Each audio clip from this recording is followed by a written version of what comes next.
And I'm going to tell you again how you do this. I think I wrote it up there on the board, on the slide before. If you have to convert from degrees Celsius, if the temperature, if you're doing a gas problem and it's the temperature in degrees Celsius, you're probably going to have to add 273.15 if you know to the tenths and the hundredths to convert to Kelvin units. Okay, so I'm just saying that right up the front, right up the top. Okay. So we talked about Boyle's law, Charles' law, and now we're going to talk about Avogadro's law. And all they are, I'll go ahead and put my little box of gases up here. All they are is in each case we've taken 2 of the 4 variables used to ultimately describe the condition of a gas. Goodness. Pressure, volume, number of moles, and temperature. Yeah, taken 2 of them at a time, held the other 2 constants, kind of seen how they vary, and they kind of make sense. And also we introduced a mathematical symbol called the proportional symbol. So get this, number of moles go up. Okay, if you blow, like you're blowing up a balloon, you're putting more and more moles, what happens to the volume? It goes up too. So as N goes up, V goes up. I mean, it makes sense. So since they're directly proportional, we can go ahead and introduce a constant, and we've just been using the letter K. There's all sorts of constants in physical science, and this is just a generic constant just to kind of get us down the road. But we can introduce a constant as long as temperature and pressure are the same. If you increase the number of moles, you're going to increase the volume. So lock and step, they're going to increase together so that they equal some constant K. All right. So here we go. This is actually, I think, combining hydrogen and oxygen to form water. Okay. That's all I got to say. I didn't have to probably convince you too hard about the whole moles going up and volume going up, moles going down and volume going down. So this is actually summarizing what Boyle's, Charles, and Avogadro's law. Boyle's, Charles, and Avogadro's law with that proportionality symbol. The cool thing is they are all related by volume.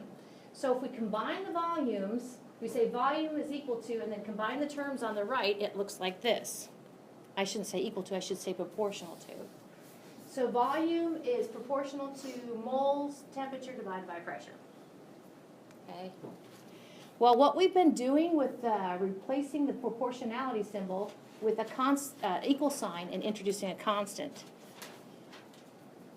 So bottom line is we can introduce a constant and go ahead and get pressure, volume, number of moles, and temperature. Now, I'm going to go ahead and upgrade that constant, that generic constant, to a real constant now, finally. That real constant is the symbol R for the ideal gas law constant. And that has a real value that we're going to be using in a couple, I'm so excited, it has a real value that we're going to be using in a couple of problems here in a minute. This is actually the ideal gas law relationship or equation. But we don't use it like that. So one of the things I run into with working problems at this point with this material is we kind of lose track of how to solve things or manipulate using algebra. So I'm going to show you how I do it. I'm not a math teacher. I'm not a math teacher. I'm not a math teacher. But I think of PV over NT is equal to R over 1. I can do that. To flatten it out, because it's what I want to do, I actually kind of end up doing this sort of thing. I crisscross across the equal sign. So I multiply PV times 1, and I multiply NT times R, and I flatten it out. So actually I have PV is equal to N. I'm going to go ahead and put R in the middle there, T. PV equals nRT.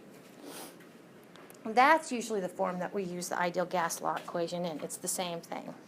PV is equal to nRT. I think there should be a song about it. Okay, PV equals nRT.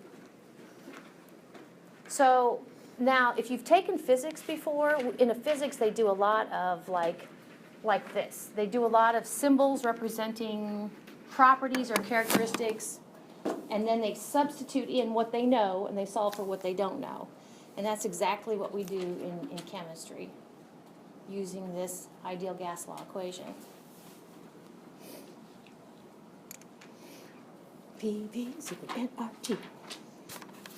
Where R, remember we upgraded our letter K, just our regular old generic constant, it has now been dubbed an R. That's the ideal gas law constant. So we've been about units in here. By the way, I smiled when I read your work with your pressures, converting pressures to other pressure units. Great job with the whole factor label thing. It just makes me totally smile. So we're going to use a particular value of R. Okay, there are different values of R out there. Now you're like, well, it's got to be like a universal constant, an R that relates PV and NT. How can it be different? And I will say it's different because there are different units. Okay, so the R that I would suggest you'd go with, and I'm going to use for the problems, actually has units of liters, atmospheres in the numerator, and moles, Kelvin in the denominator. Notice I didn't even talk about what the value of R is. I just go right for the units. Liters, atmospheres per mole Kelvin.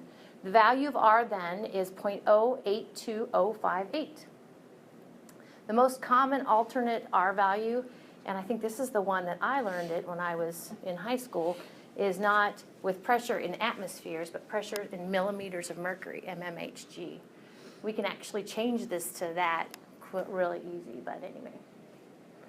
So our R value has this units. So not so surprising then, pressure is in atmospheres, volume is in liters, N is in moles, and our temperature, like I said, starting out, your temperature has to be in units of Kelvin, not degrees Celsius. So convert if you need to by just adding 273. So let's go ahead and work a problem. And instead of putting this up on the board, I think I'm going to make a little box here. I'm going to sit down and make my box. You know, sometimes the figures I draw are not necessary, but they seem like it to me. So here's my little box containing my gas. Here's my little gas particles in there. They're bouncing off against the side of their container. And then I go ahead, even before I start looking at what the problem gives me, I write down P, V, N, and T. So classically, what it is of these four variables, you're going to be missing one. And you're going to have to solve for it according to PV is equal to nRT. So it says, what is the pressure in the gas? So I'm going to go ahead and find pressure and write a question mark. What is the pressure in gas? I'll put question mark, and I'll go ahead and put ATMs, atmospheres. It goes ahead and it gives me the box must be 750 milliliters. I'm going to have to convert that to liters. So sometimes I'll put 750 with a decimal, so that's 3 sig figs, mLs, and I'll put arrow to liters. So I'm going to have to fix that. We can do that, no problem. It says that the number of moles that my gas contains is 0.0284. So my N is 0.0284 moles. And then my temperature is 22.0 degrees Celsius. So I'm going to have to add 273 to that, 273.15, since I have a tenth there, to go ahead and convert it to Kelvin. But do you see where now I've got, of these four variables, if I write down PV is equal to NR, and we have a value for R, T, do you know, and we're going to do it here in a minute, I can rearrange this to solve for P. That's not too bad. This one's not too bad. I can do that by dividing both sides by V, right? So that's what I'm going to do here in a minute. That's kind of the strategy. So to work this problem then, like I said, we're going to have to fix our milliliters to liters, and we're going to have to fix our Celsius to Kelvin, and the number of moles are already given.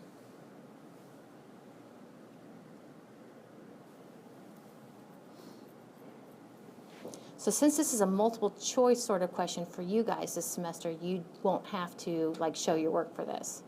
But the units, actually, I'm going to show you here in a minute.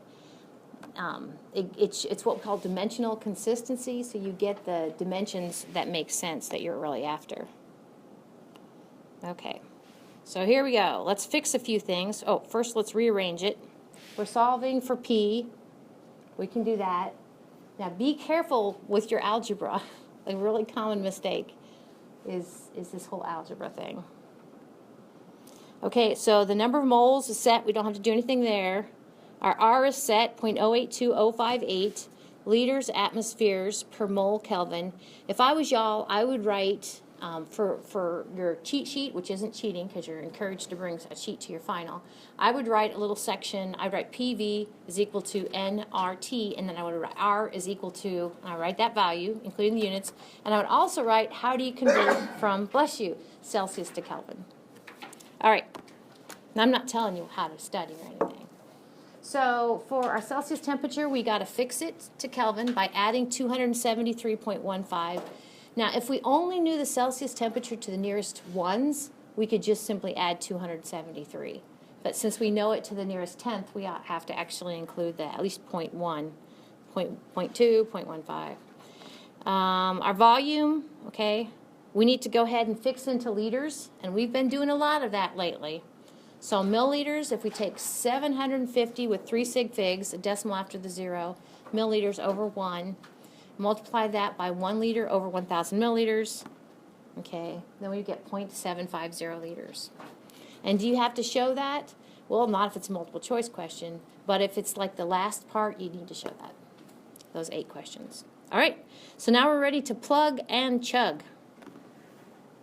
So substituting, it looks like this, where we put the 0.0284 moles, then we put the R, 0.082058. Units of R are liters, atmospheres per mole Kelvin. Then we put the Kelvin temperature, which is 295.2 Kelvin. And then we put the volume, which was that 0.750 liters. So I mentioned kind of being able to assess the problem. You figure pressure, we're after atmospheres, right? So our units should give us atmospheres. Let's see if they do. Our units of moles cancel, our units of Kelvin cancel, and our units of liters cancel. Okay, so unit-wise, we have atmospheres, which is wonderful. 3 sig figs, I get, did you guys get 0.917 atmospheres? That's it. Okay, so they're kind of fun in their basic sort of way. And then there are actually kind of spin-offs on gas law problems that we could do, but we don't have time.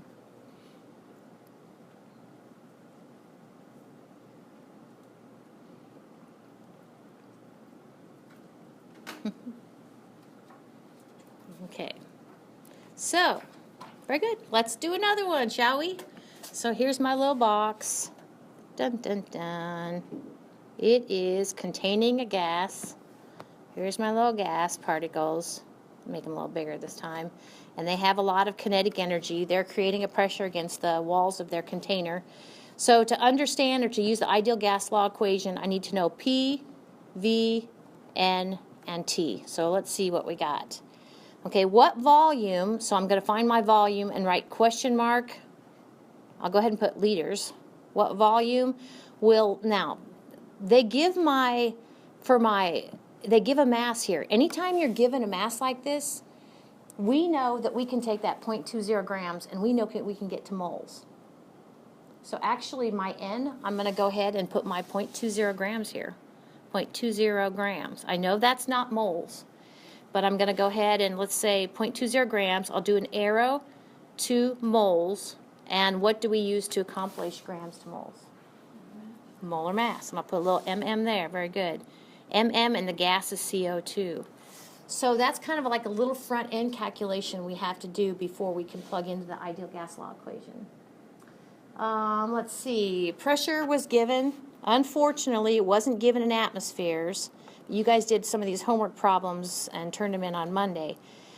Pressure is 732 millimeters of mercury. I'm going to have to go ahead and convert to ATMs, atmospheres. Another thing you might want to put on your little cheat sheet is that the thing that you used for your homework the other day. Let's see, 1 atmosphere is exactly equal to how many millimeters of mercury? It's got 3 digits. 760. Very good, 760 millimeters of mercury. And we're going to have to use that. We're going to have to clean up the pressure. We can do that. Let's see. Temperature, we've got it at 22.0 degrees Celsius. And again, we're going to have to add 273.15 to get to Kelvin. We can do that. So up at the top there, let's go ahead and let's write PV is equal to nRT. Now, in this case, I am after volume, so put a little asterisk here next to my volume. That one's not too bad either. Some of them get harder. I can get to volume by dividing both sides by pressure. Does that make sense? So my volume is going to equal to nRT over P. That's kind of the background. So here we go. I don't know what you need to fill in here. I guess there must be something. This slide then kind of says what I was saying as I was pulling the numbers out of the problem, that we're going to take those grams, get them to moles. We have to take that temperature, get it to Kelvin. And in this case, we have to get our pressure from millimeters of mercury to atmospheres. So there's some kind of front end sort of things to do. And then our volume will be in liters. Here we go. Here's the rearranging part that I did kind of in the upper right-hand corner, or maybe the upper middle on the previous slide. I always start with, some people can do it in their head, and I'm like, that is so cool. Me, I got to write it down. PV is equal to nRT, divide both sides by P, you know. I totally got to write it down. Okay. So, in order to go from that 0.20 grams to moles, we're going to have to use the molar mass of CO2.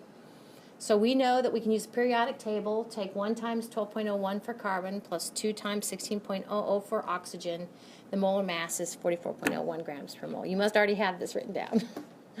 So if we go ahead and start with our term as the 0.20 grams, that was the mass of carbon dioxide over 1.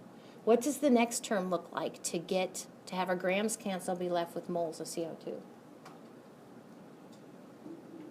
What do you think? Moles over grams. Moles over grams, perfect. So put 1 mole over 44.01 grams. Perfect. Now be careful when I usually round throughout the problem as I do these steps, so I would only give this 2 significant figures. So then I know that when I use it later that I'm only allowed 2 significant figures. So the moles we're looking at are 0.0045 moles. So we fixed N. We're on our way. Then let's go ahead and fix the temperature. So the Celsius temperature, 22.0. We go ahead and get it into the absolute temperature scale, Kelvin, by adding 273.15. And I didn't mention this before, but again, we have to the nearest tenth is our Celsius temperature. So that's what we're allowed in our converted temperature to the nearest tenth. Your calculator would say, what, 295.15. Your calculator would say 295.15. And we round to the 1 decimal, so it's 295.2. Okay, then we had to fix our millimeters of mercury to atmospheres. So if our first term is that 732 millimeters of mercury over 1, mmHg over 1, that's what we were given in the problem.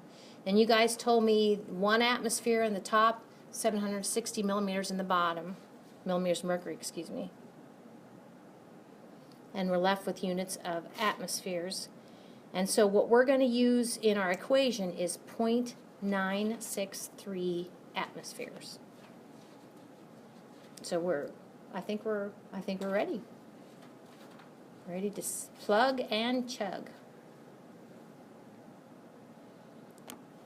So it looks like this. So volume is equal to 3 terms on the top. N, the number of moles, is 0.0045 moles. R, the ideal gas law constant, is that 0.082058. And units of R are liters atmospheres over moles Kelvin. And then our Kelvin temperature was 295.2 Kelvin. And then our converted pressure was 0.963 atmospheres, and that goes in the denominator, 0.963 atmospheres. So let's take a look at the units. So I got moles canceling, I got Kelvin canceling, and I got atmospheres canceling, and I have units of liters in the numerator of the numerator. And so units are liters, which is great. So how many sig figs?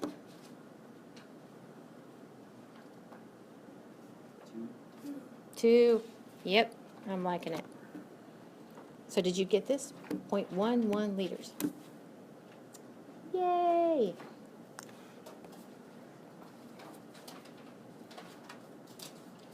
Okay, so this last assignment slide, and yeah, this is it for the day, guys. Read it carefully. It says due by the end of the day tomorrow. So tomorrow, usually it's not due until the next lecture day, which would be Friday, but we don't have lecture day. So you have to turn it in by 3 p.m. tomorrow. Bless you. But it's optional. And you can get 10 extra credit points. Bless you. Good for any missed assignment points. Okay? So, do you guys want to see those? Yeah, let's see those right quick. We got time. So here's what they look like. 11, 59, 61. I hope I have them.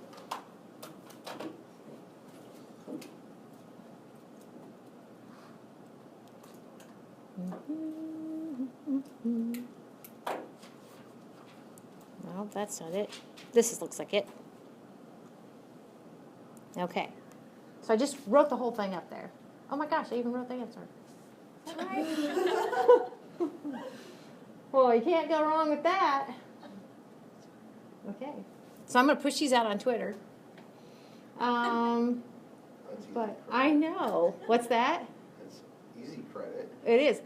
But you know, I don't feel so bad writing the answer because it's an odd problem, not as in strange, but as an odd even. So you had the answer at the back of your book anyway. Jotting it down. So I'll push it out there on Twitter. Let's take a look at the next one. I wonder if I did the answer to the next one too. Oops. I have an X through. Go back. Looks like I didn't write anything for this one. Are you serious? I wrote the whole thing for that one and nothing for this one? Oh. But look at it. I think you'll do fine. I mean, you see the L, that's volume. You see the ATM, that's pressure. You don't even have to convert from Celsius to Kelvin. They already give it to you. And you're after moles. Maybe that's why I didn't write it down. So, because darn it, you guys should be able to do this just fine. But I do see that I must have, let's see.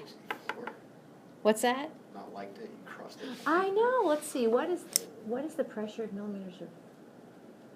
That must be millimeters of. Got chopped off mercury.